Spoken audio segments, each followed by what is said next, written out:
Hi everyone! In this quick video, I'll show you two ways to add 2, 3, or more videos on one screen in your Instagram story. First, open Instagram, swipe to create a story, and select multiple videos.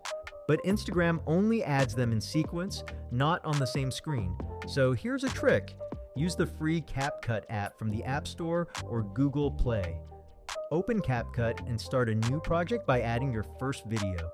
Then set the aspect ratio to 9:16 for Instagram stories. Resize and position the video as needed. Next, tap Overlay, Add Overlay to import another video. Adjust its size and placement too. Repeat this process to add more videos. Once you're done, tap the arrow in the top right to export the video. Finally, go back to Instagram and upload your edited video as a story. That's it. Now you can show multiple clips in one story. Thanks for watching. If this was helpful, don't forget to subscribe my channel. It really supports me.